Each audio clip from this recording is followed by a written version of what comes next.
Thank you, Madam Speaker. I'll be sharing my time with my colleague from Ogo. I think we'll have 3 Ogos in a row. We'll have an Ogo hat trick. The member from Sherwood Park, Fort Saskatchewan. I rise to speak on ArriveCAN, and why not? It's consumed my life for the last year, so why not continue to speak about it today in our opposition day motion? Now, ArriveCAN, to me, it seems to be a symbol of this our government's inability to do procurement right, and how the procurement practices from this government have descended into chaos. Now, ArriveCAN, we know, is a hot mess.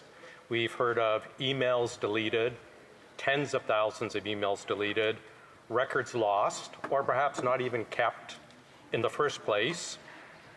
We don't know the final cost of ArriveCAN, and there's too many opinions out there of what it actually did cost, whether it was $80,000, $6 million, $60 million, or as the Auditor General says, we don't have the records to actually say what the final cost is.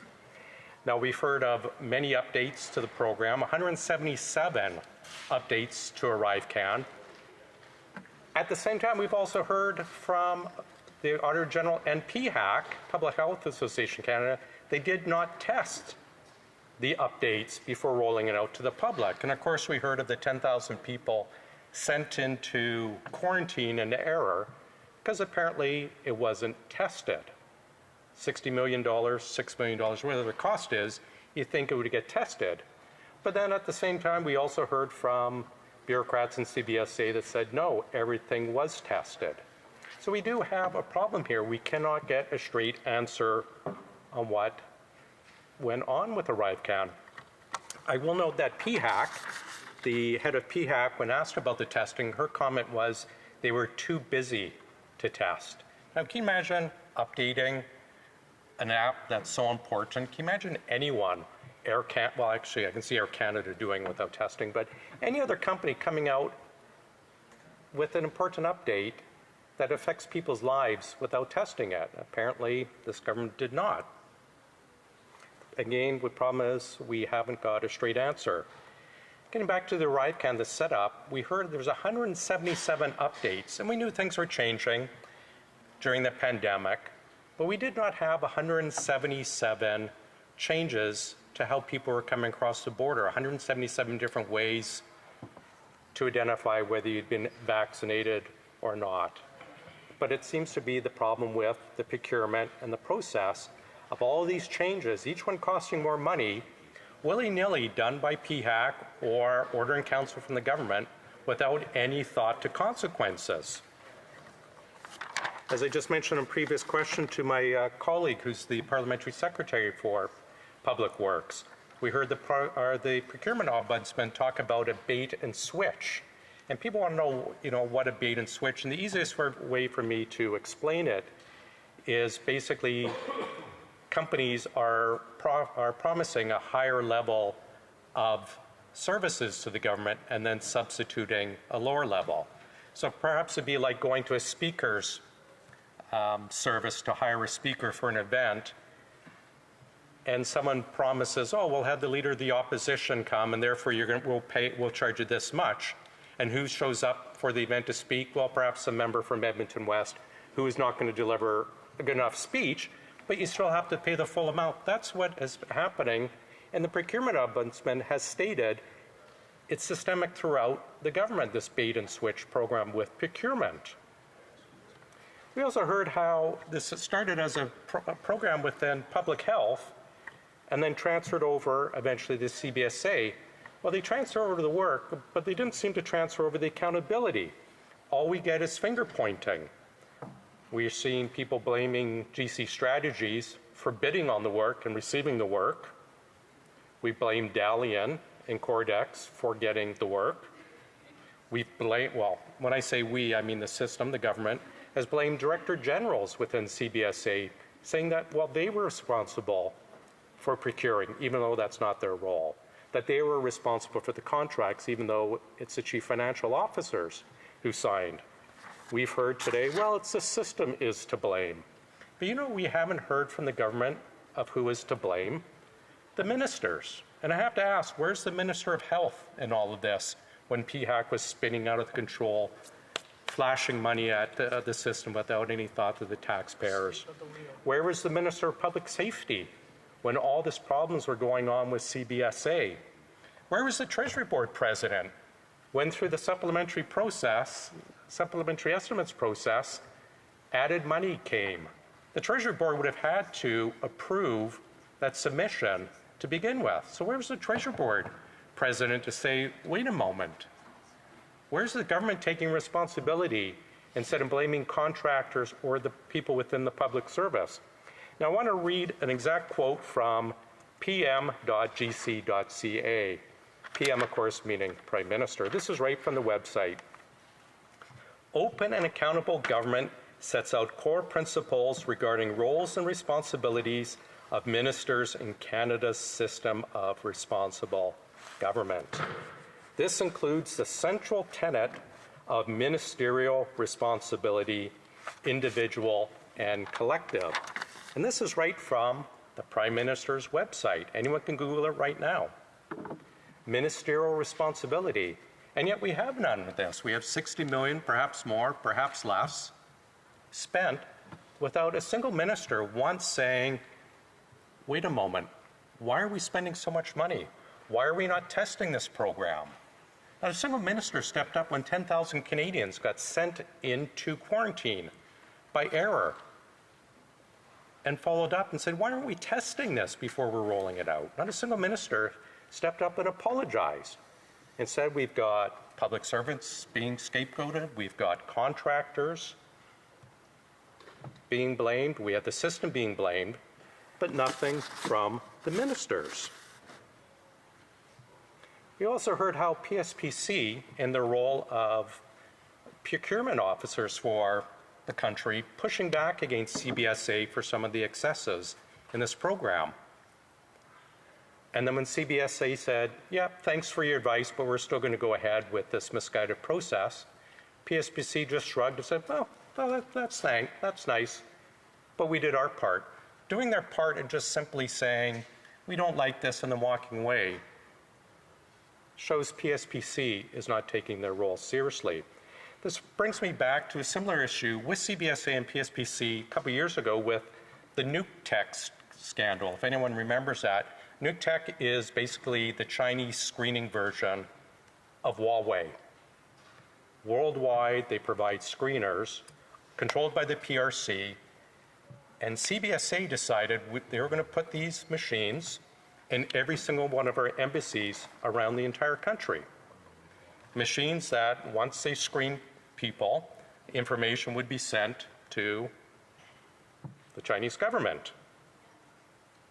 PSPC actually stepped in and said, wait a moment, that's a security concern. You shouldn't do that. CBSA plowed ahead and did it anyways.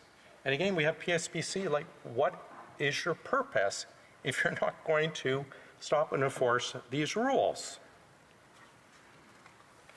Funny enough, when it came up a no-go and we stepped in and brought this to light, the government's response was to hire Deloitte to do a contract to study the Nuke Tech issue. $250,000 outsourced to a management contractor, and they came up with a 24-page fluff report basically stating not to buy sensitive tech equipment, security tech equipment, from despotic regimes. Now, thank heaven for Deloitte, and thank heaven for that $250,000. Think how many contracts that could have gone to Putin or perhaps Kim Jong-un without the Liberals and Deloitte's $250,000 to say, don't buy sensitive security equipment from despotic regimes. It's clear that this government doesn't care about taxpayers' money. It's clear that PSPC and CBSA and their ministers are not doing their jobs to follow the rules, protect taxpayers' money, and ensure the rules are followed and we actually have value for money. Conservative government, though, will fix this. We will ensure the rules are followed. We will axe the tax. We will build homes. We will fix the budget. We will stop crime. And we will fix procurement in this country. Thank you, Madam Speaker. Questions and comments. The Honourable Parliamentary Secretary to the Government House Leader. Thank you, Madam Speaker. The member did good in terms of the lines. So the programming worked in that sense, I must say. Madam Speaker, my question to the member is in regards to something that I've raised previously, and that is with respect to his own leader. The leader of the Conservative Party was the minister ultimately responsible to literally millions of dollars of grants that went to Cordell Systems Consulting, which, by the way, Madam Speaker, is the same company, just a change in names with GC Strategies. The same two individuals are involved in both companies. And I'm wondering if he believes that this is something that also should be considered, because many of the constituents in which we represent are wondering, how does two individuals get to the point where they were able to do what it is that they did through the procurement process? And I think going back to the origins of the company would be a good thing. Would he not agree? The Honourable Member for Edmonton West. I want to thank my colleague for the question and congratulate him for moving on from blaming Harper for all of Canada's problems and moving on to blaming someone else. When we talk about ministerial responsibility, when the Prime Minister's website talks about ministerial responsibility, they mean current ministers, not past ministers. I think the gentleman should direct his question to the Minister of Public Safety, the Minister of PHAC, the Treasury Board President, and ask why they did not do their jobs to prevent this scandal. Questions et commentaires. The Honourable Member for Abitibi, Bay James Nunavik, EU. Thank you, Madam Speaker. It's been shown that the ArriveCAN situation is a disaster. According to my colleague, instead of blaming the system, the government should be asking itself questions to see if it is incompetent and responsible. Is that not the case? Honourable Member for Edmonton West. My colleague from the bloc is correct. The government should be looking in the mirror and asking what they can do to fix our broken procurement system, whether it's spending $750 million over budget on the offshore patrol ships that don't work, whether it's giving out billions to Deloitte and KPMG. They need to address these issues. Stop pointing outward and start looking in the mirror to see where the issue is and start addressing the issue. Questions and comments, the Honourable Member for Vancouver Kingsway. Well, thank you. Well, one thing I think the New Democrats agree with the Conservatives on is that it's always wrong when taxpayer dollars are wasted in unnecessary procurement. But the structural problem here is a series of successive federal governments that contract out work instead of using the public sector to provide these services. Now, the Conservatives, I was in this House when I watched the Conservatives contract out the Phoenix pay system that was supposed to save $80 million and ended up costing over $2 billion and doesn't even work. And now we see, of course, the Liberals contract out this work to ArriveCAN, and we see similar results. Does my honourable colleague not agree with the NDP that it's time that we used the talent and skills of Canada's public servants to deliver these kinds of services instead of giving money to the private sector, who's more interested in profit and absconding with money than they are in providing real value to the taxpayers of this country? The Honourable Member for Edmonton West. I agree a tiny bit with what my colleague from Vancouver Kingsway has commented. There is some value done that cannot be done internally, but there's a lot that is being done that should be done internally. If I give an example, government gave 3 contracts to Deloitte, $75,000 per contract, to do RFP fairness assessments for a security contract for the same event in Vancouver Island. This is work that the PSPC should be doing. Fairness assessments. We don't need to hire outside contractors to tell the government the work that you're doing follows the rules. The government should just follow the rules and use the employees that we have to ensure the work is done correctly.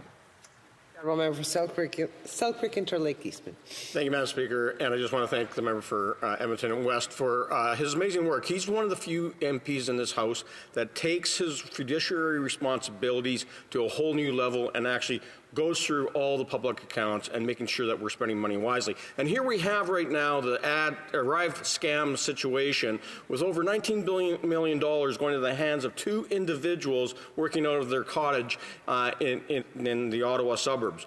We have a Westminster system here where there's supposed to be ministerial accountability. So I asked the member from Edmonton West, who's responsible for it? Is it the Minister of the Treasury Board? Is it the Minister for Public Services and Procurement? Is it the Minister of Public Safety who contracted the CBSA to actually go out there and contract the Arrive scam and waste $60 million on absolutely nothing? Or is it the Prime Minister himself? The honourable member for Edmonton West in 20 seconds. Thank you. All of the above. Resuming debate.